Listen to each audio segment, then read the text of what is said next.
The day my manager started waving a new lease agreement around like a victory flag, the entire store went quiet. Customers stopped browsing, employees stopped breathing, and for the first time in 3 years, I realized silence was about to cost far more than speaking up. I used to think every workplace had that one person, the one who could drain the warmth from a room just by stepping into it. For us, it was Greg. Technically, he was the store manager. According to the company directory, he was responsible for operations, customer satisfaction, and team leadership. Those words always made me laugh a little. Not because they were funny, because they sounded like they belonged to someone else entirely. Greg's real talent was humiliation. He treated it like a management strategy. The store sat on the corner of a busy downtown block, wrapped in tall glass windows that reflected the city like a polished mirror. During the day, sunlight spilled across the polished floors.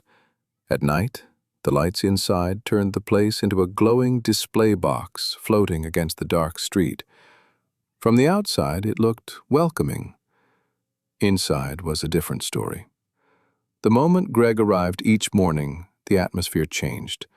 Conversations became shorter. Smiles became careful. Every employee developed the strange ability to look busy even when there was nothing to do. Nobody wanted to become the target. And sooner or later, everyone did. "Is this really the best display you could come up with?" That was one of his favorites. He never asked quietly. He asked loudly enough for customers to hear. One afternoon, he stood beside a seasonal display and called over a college student named Ryan. Poor kid had been working there for barely 2 weeks. Greg folded his arms dramatically. "What is this supposed to be?" Ryan blinked. "A spring promotion display." Greg looked around at nearby shoppers. "You hear that?" Apparently, this is a spring display. A few customers exchanged uncomfortable glances. Ryan's face turned red. Greg wasn't finished. "My 12-year-old nephew could do better." The silence afterward felt heavier than the boxes stacked in the stockroom.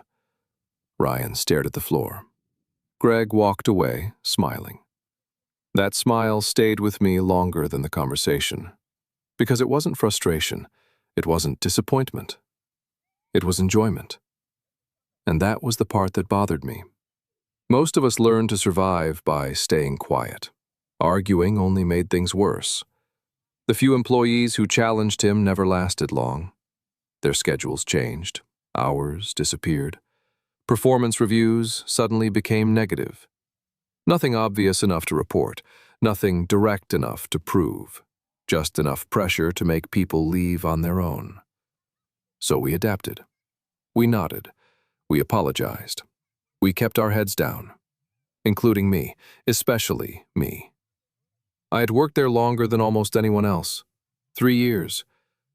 Long enough to understand every shelf, every inventory system, every customer complaint before it happened. Long enough to know that Greg depended on employees far more than he wanted them to believe.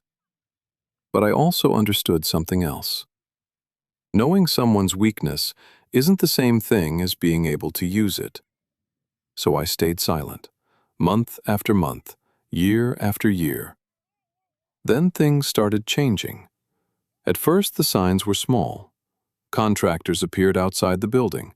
People in business suits visited the store more frequently. Measurements were taken. Photographs were snapped. Occasionally, I would notice Greg speaking on the phone in a tense voice near the back office. Every time someone approached, he lowered it immediately.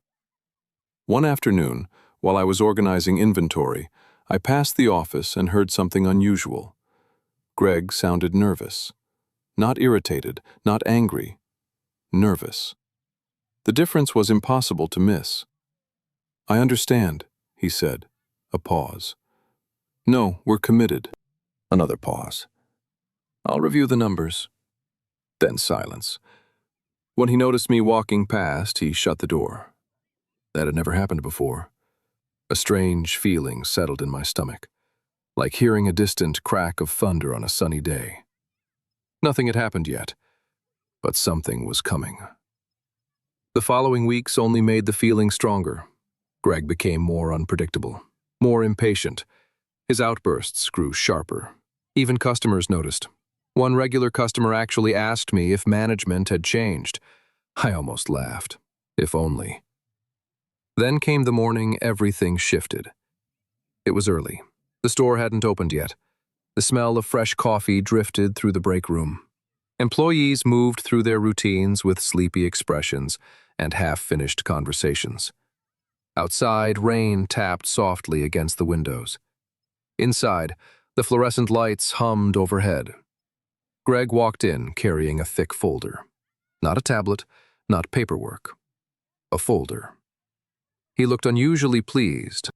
That alone made everyone uneasy. He gathered the staff near the front registers. Nobody asked why, we just assembled, automatically. Years of conditioning. Greg placed the folder on the counter, then he smiled. The same smile he used before embarrassing someone, the same smile Ryan had seen, the same smile dozens of employees had seen. Only this time it wasn't aimed at a person. It was aimed at all of us. "I've got some important news." The room became still. Rain tapped against the glass. A customer tested the locked front door before realizing we weren't open. Nobody moved. Greg slowly opened the folder, and for a brief second I noticed something strange. Not everyone looked worried. One employee in particular stared at the folder with an expression I couldn't quite understand. Not fear, not curiosity. Recognition. As if they'd already seen what was inside. And that tiny detail made my pulse quicken, because suddenly it felt like the real meeting hadn't started yet. It felt like everyone had unknowingly walked into the first moments of something much bigger, something that could change far more than a work schedule. Greg looked up. His smile widened. Then he began to speak. Greg let the silence stretch before speaking. He loved silence when he controlled it. It gave his words weight, or at least he thought it did. The folder remained open on the counter between his hands. The fluorescent lights reflected off the glossy pages inside. Rain continued tapping against the windows like impatient fingers. "I've been working closely with corporate and the property owners," he announced. Property owners. That got everyone's attention. Even the employees who usually stared at the floor looked up. Greg noticed. Of course he noticed. He always enjoyed having an audience. "As most of you know, our lease is up for renewal." A few people exchanged glances. Most of us hadn't known that. Commercial leases weren't exactly common break room conversation. Greg continued. "The landlords have proposed new terms." He paused, dramatically. Then he sighed, theatrically, as if he were carrying some enormous burden for the good of the team. "The increase is significant." Nobody spoke. The room felt smaller somehow. Outside, a bus rolled through the rain, its headlights sliding across the wet pavement like pale ribbons of light. Greg flipped a page. "We'll all need to make sacrifices." There it was. The phrase landed heavily, not because of what it meant, because of who was saying it. A strange tension moved through the group, like a cold draft nobody could locate. "What kind of sacrifices?" someone asked quietly. Greg smiled again. That smile. Hours, benefits, training budgets, every possibility ran through my head. Then he answered, "We'll need to improve productivity." A vague statement, deliberately vague. Several employees relaxed slightly. I didn't. Whenever Greg avoided specifics, it usually meant the specifics were bad.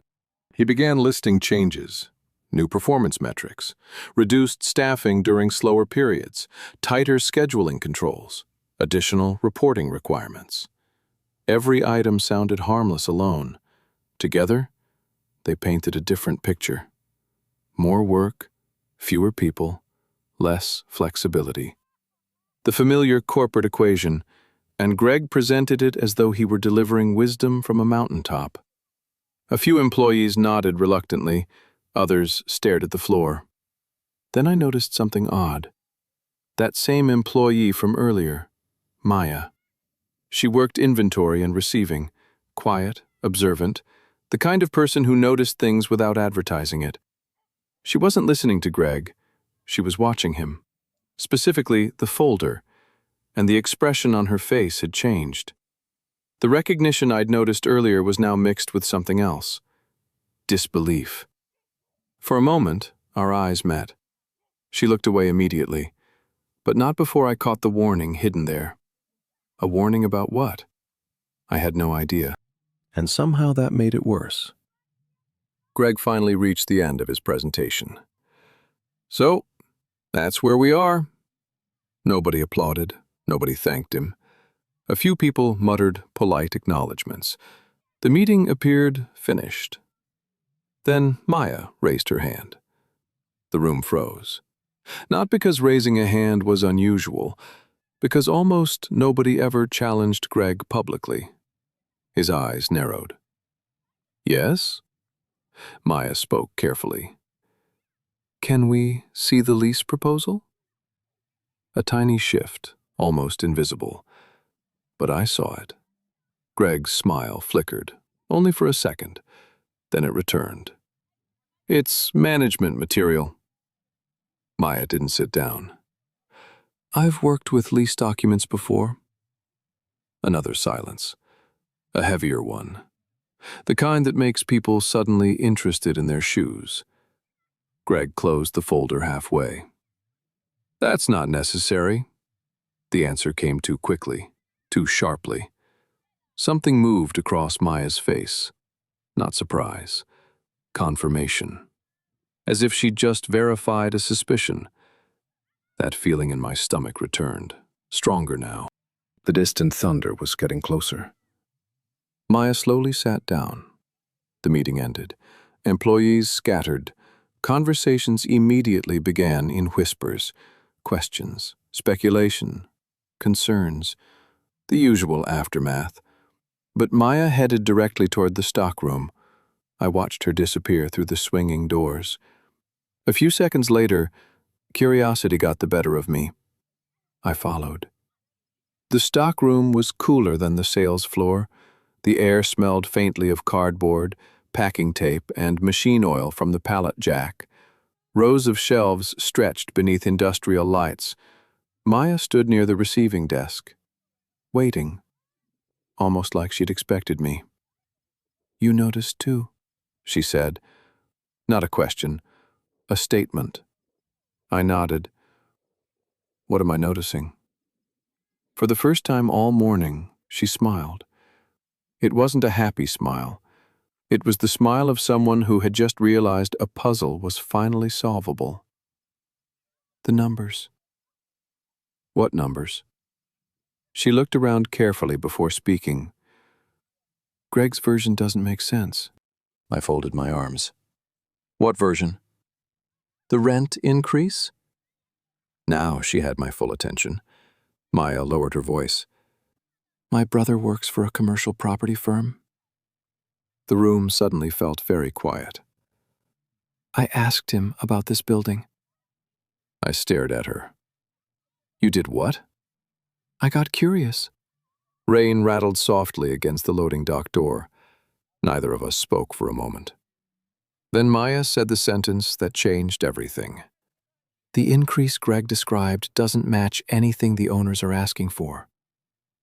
A chill moved through me. Not because of what she'd said, because of how certain she sounded. You sure? Very. The confidence in her voice was unsettling. She wasn't guessing. She wasn't theorizing. She knew something. And if she was right, then Greg had just stood in front of the entire staff and built an argument on information that wasn't true. But why? That was the question neither of us could answer. Yet. Maya reached into her bag. For a second I thought she was about to show me something, some document, some email, some proof. Instead she stopped. Her hand froze. The color drained from her face. I followed her gaze. Across the stockroom, near the office hallway, Greg was standing there, completely silent, watching us. And from the look in his eyes, I couldn't tell how much he had heard. The next few minutes suddenly felt far more important than the meeting itself. If Maya was right, we had stumbled onto something. And if Greg knew that we knew, the conversation that followed could change everything. If you've ever watched someone hold power through fear and wondered what happens when the cracks finally start to show, you're not alone. Share your thoughts below. I'd love to hear what you would have done standing in that stockroom. The story is only getting started. The stockroom seemed to shrink around us, not physically, emotionally. One second it was rows of shelves, stacked cartons, and the familiar hum of fluorescent lights. The next, it felt like a stage where every movement suddenly mattered. Greg stood near the office hallway, motionless, watching. The distance between us couldn't have been more than 30 feet, yet it felt much farther. Maya's hand remained inside her bag, frozen. The color had drained from her face so quickly, it was almost startling. I turned slightly. Not enough to appear defensive, just enough to see Greg clearly. His expression revealed nothing. That was unusual. Normally his emotions arrived before his words. Annoyance, smug satisfaction, impatience. Now there was only calculation. A cold, quiet calculation. Then he smiled, not broadly, just enough. "Everything okay back here?" His voice echoed softly through the stockroom. Maya removed her hand from the bag. Empty. "Of course." Greg nodded. The silence stretched. For a moment I wondered whether he would approach us, whether he would ask questions, whether he would directly challenge whatever conversation he suspected had happened.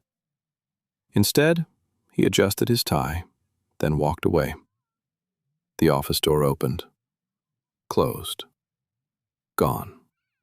Only after several seconds did either of us breathe normally again. "What was in the bag?" I asked quietly. Maya stared toward the office, then finally looked at me. "Something I don't want him seeing yet." Yet. That word landed heavily. Not ever, not today. Yet. There was a difference. A significant one. Before I could ask another question, the receiving door buzzed. A delivery truck had arrived. The moment shattered. Work resumed. Boxes appeared. Invoices needed signatures. Customers filled the sales floor. The day moved forward.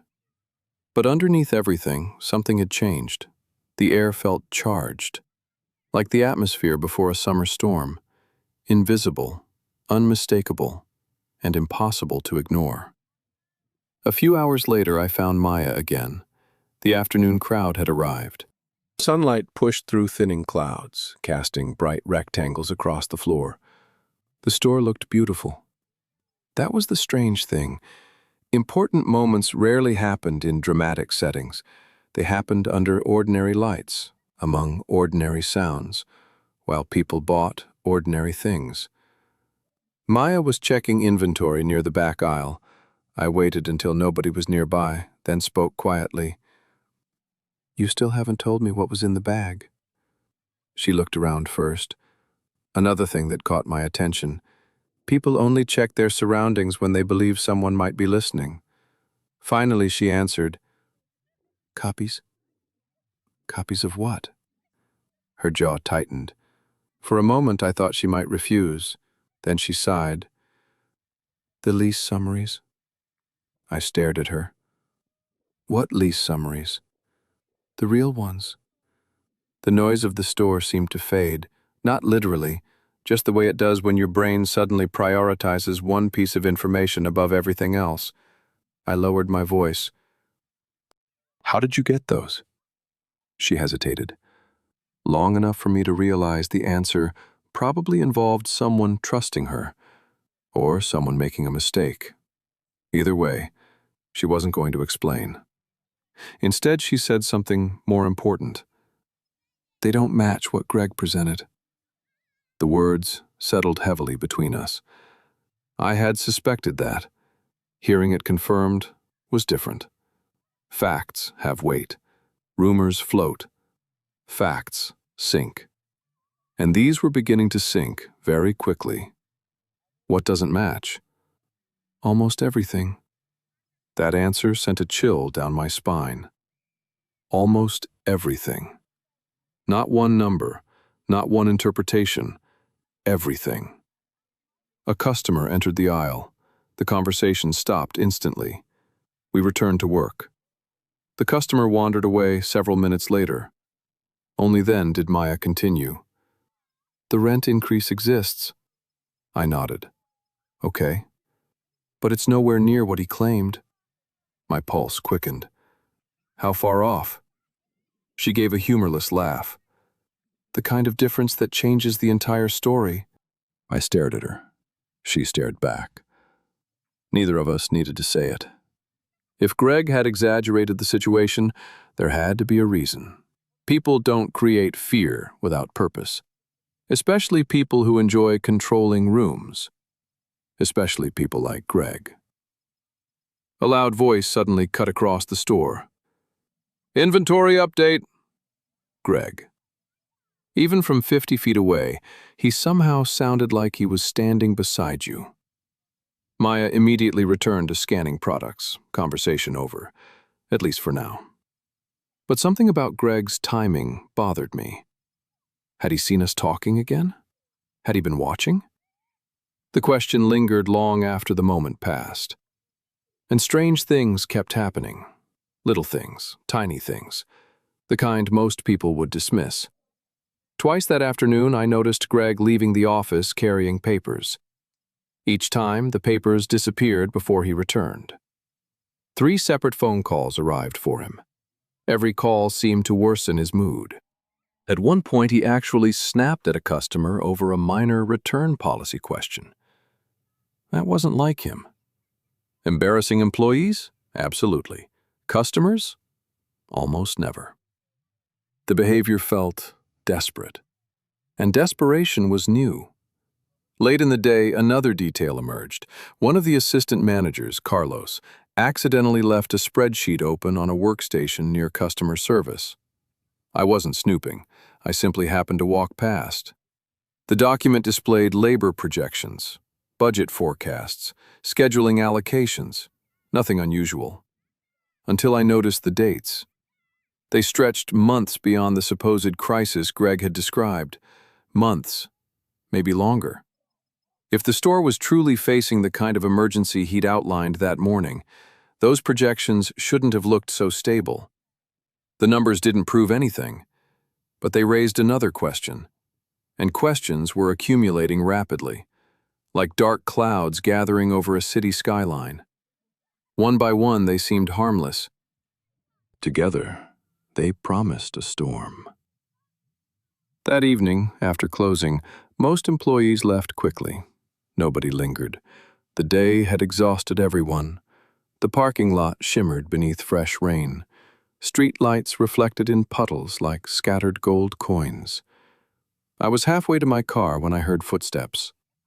Maya. She approached briskly, looking over her shoulder once, twice, 3 times. That alone was enough to make me uneasy. Then she handed me a folded envelope.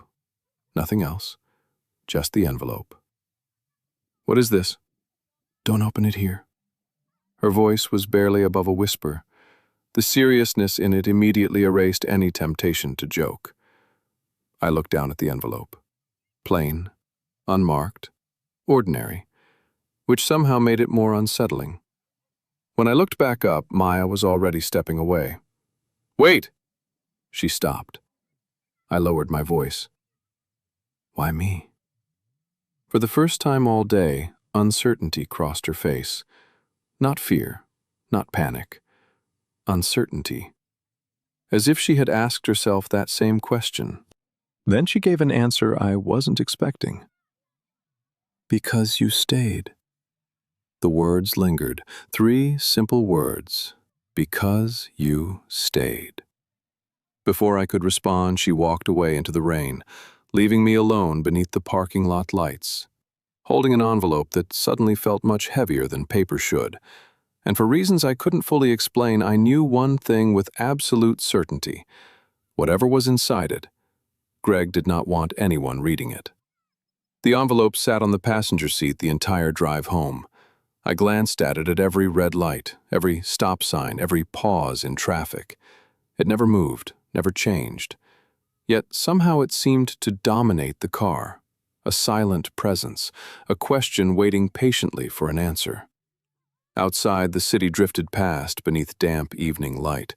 Rainwater glistened on sidewalks. Storefront signs reflected across wet pavement in streaks of blue, gold, and white. Normally, I listened to music during the drive. That night, the radio stayed off. The silence felt more appropriate.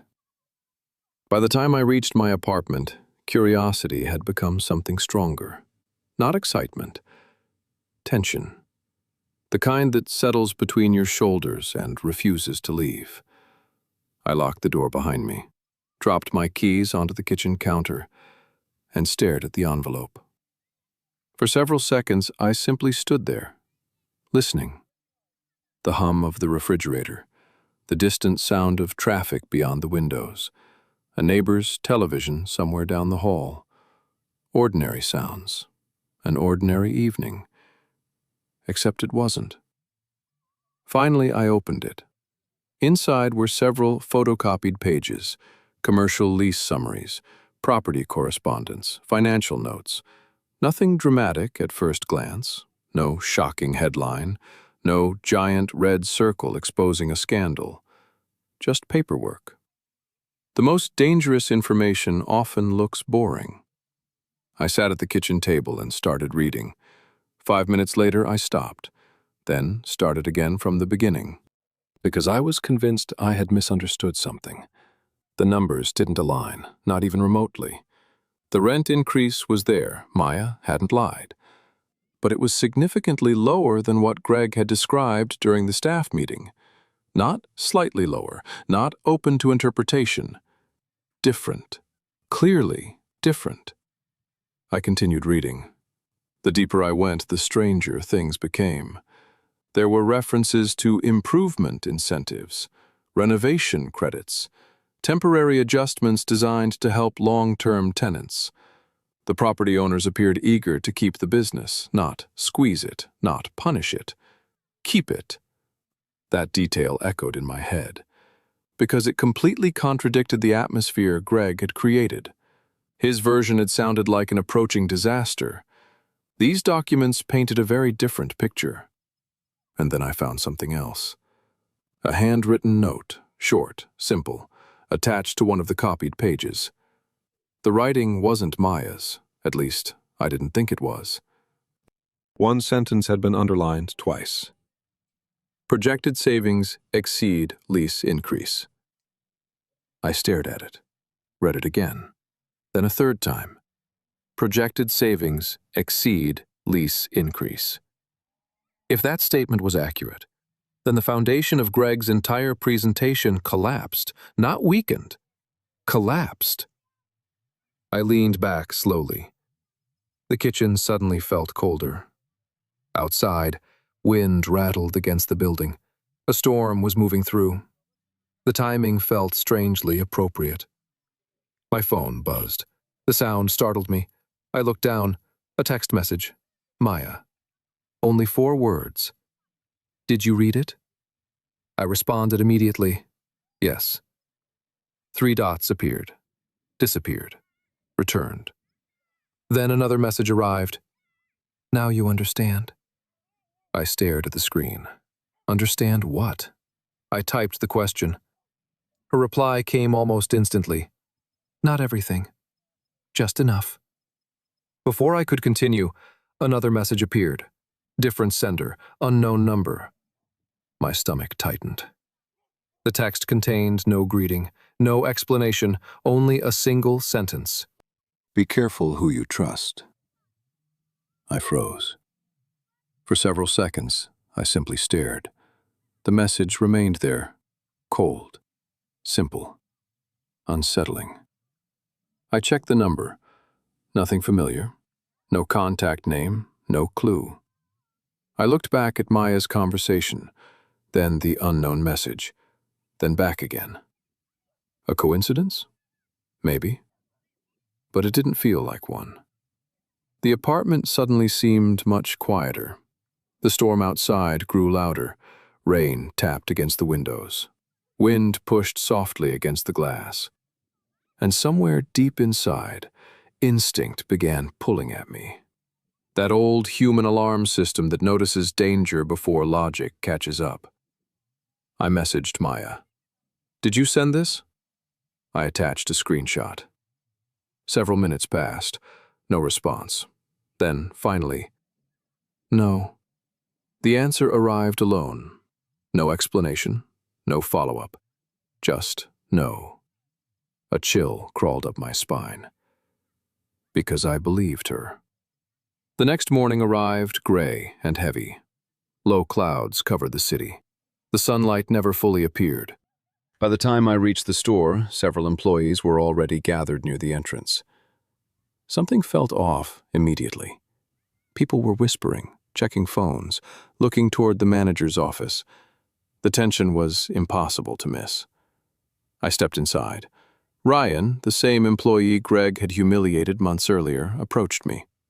His expression was unusually serious. "You heard?" "Heard what?" Ryan glanced around before speaking. "Carlos called in." The assistant manager. I frowned. "So?" Ryan lowered his voice. "He didn't call in sick." A pause. "He quit." I blinked. "What?" Ryan nodded. "First thing this morning." That got my attention. Carlos had worked there for years, longer than most of us. Steady, reliable. The last person anyone expected to leave without notice. Did he say why? Ryan shook his head. No one knows. But something in his expression suggested he wasn't completely convinced of that. Neither was I. Before either of us could continue, the office door opened. Every conversation stopped. Instantly. Greg emerged, carrying a stack of papers. His eyes swept across the room, not casually, searching, evaluating, looking. And when his gaze landed on me, it lingered a fraction longer than normal. Not enough to prove anything, more than enough to notice. Then something unexpected happened. Behind Greg, through the partially open office door, I caught a glimpse of a desk covered in documents. Most were ordinary paperwork. One wasn't, because even from a distance I recognized it. The copied lease summary, or at least a version of it, the exact page containing the handwritten note. Projected savings exceed lease increase.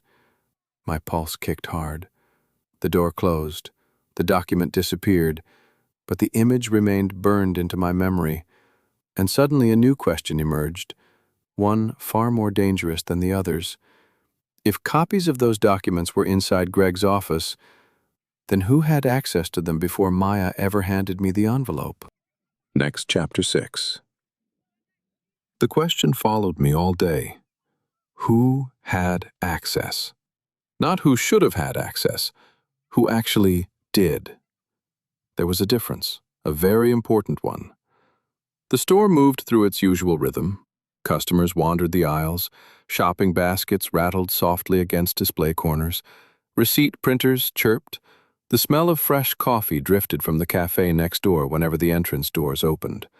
Normal life, normal business. Yet beneath everything, an invisible current pulled at my attention. Every time Greg emerged from the office, I found myself watching. Not intentionally, the way people watch dark clouds gathering on the horizon. Because sooner or later, they matter. Around noon, Maya finally arrived. Late. Unusually late. The moment she stepped through the employee entrance, I knew something was wrong. She looked exhausted. Not physically, emotionally. Like someone who hadn't slept. Our eyes met briefly. She gave the smallest possible shake of her head. Not now. Message received. The opportunity to talk didn't come until nearly an hour later. We crossed paths in receiving. The loading dock was empty. Only the distant hum of refrigeration units filled the space. "What happened?" I asked. Maya checked the doorway first, then answered. "I think somebody knows." The words landed hard. "Knows what?" "About the copies." For a moment, neither of us spoke. I thought about the anonymous text, the warning, "Be careful who you trust." Suddenly it felt less mysterious and more personal. "Did something happen?" Maya nodded slowly. "When I got home yesterday, somebody had been asking questions." A chill moved through me. "What kind of questions?" "Questions about me." That was enough. No dramatic threats, no broken windows, no confrontation. Sometimes questions are worse. Questions mean someone is gathering information. Questions mean someone is preparing. Questions mean someone already suspects something. The sound of footsteps interrupted us. We separated immediately. Seconds later, Greg entered the receiving area. His timing was becoming difficult to ignore. He glanced between us, smiled, then walked past without saying a word. The silence he left behind felt heavier than any speech. By late afternoon, the atmosphere in the store had become strange, not tense, focused. Employees were noticing things. Whispers moved through departments. Carlos's sudden resignation, the lease discussion, Greg's behavior. Individually, each detail meant little. Together they formed a picture nobody could fully see yet. But everyone sensed it, like the outline of an object hidden beneath a sheet. Then the call came. Corporate. Not for Greg. For the entire management team. The announcement spread quickly. A regional representative would be visiting the following morning. That alone wasn't extraordinary, except for one detail. Greg's reaction. The moment he heard the news, his confidence cracked. Only briefly, only for a second. But it happened. I saw it. Maya saw it. Several others saw it too. Fear. Real fear. Gone almost instantly. Yet once you've seen it, you can't unsee it. The rest of the evening unfolded beneath that shadow. Employees exchanged glances, questions multiplied, speculation grew, and Greg became increasingly agitated. Shorter conversations, sharper responses, more trips to the office. At one point he accidentally dropped a stack of papers. The sound echoed through the store. He reacted as though something far worse had happened. That was when I knew. Whatever he had been controlling was slipping, slowly, but unmistakably. Closing time finally arrived. Customers left, lights dimmed, the familiar end-of-day routine began. Then something unexpected happened. As I headed toward the employee exit, Ryan approached me, nervous, almost hesitant. "You got a minute?" I nodded. He handed me a folded piece of paper. My stomach tightened instantly. Not again. "What's this?" Ryan swallowed. "I found it in the shred bin." The shred bin. I unfolded the page. Only part of the document remained intact. Most had been destroyed. But not all. Just enough survived. My eyes moved across the visible lines, then stopped. I read them again, slower, carefully, because the sentence sitting in front of me changed everything. Not a theory, not an interpretation. A sentence. Plain, direct, undeniable. Store profitability remains strong despite projected lease adjustment. For a moment I couldn't speak. Neither could Ryan. The store was profitable. The lease increase was manageable. The property owners wanted renewal. Every surviving document pointed in the same direction. The crisis Greg had described simply wasn't there. And suddenly I understood something. This was never about rent, never about the building, never about the lease. Those were props, a backdrop, a story. The real objective had been somewhere else all along. I looked up from the paper, across the empty sales floor, toward the darkened office. The blinds were partially closed. A narrow strip of light still shone beneath the door. Greg was inside, alone. For the first time in years, I wasn't thinking about avoiding him. I wasn't thinking about surviving another shift. I wasn't thinking about keeping my head down.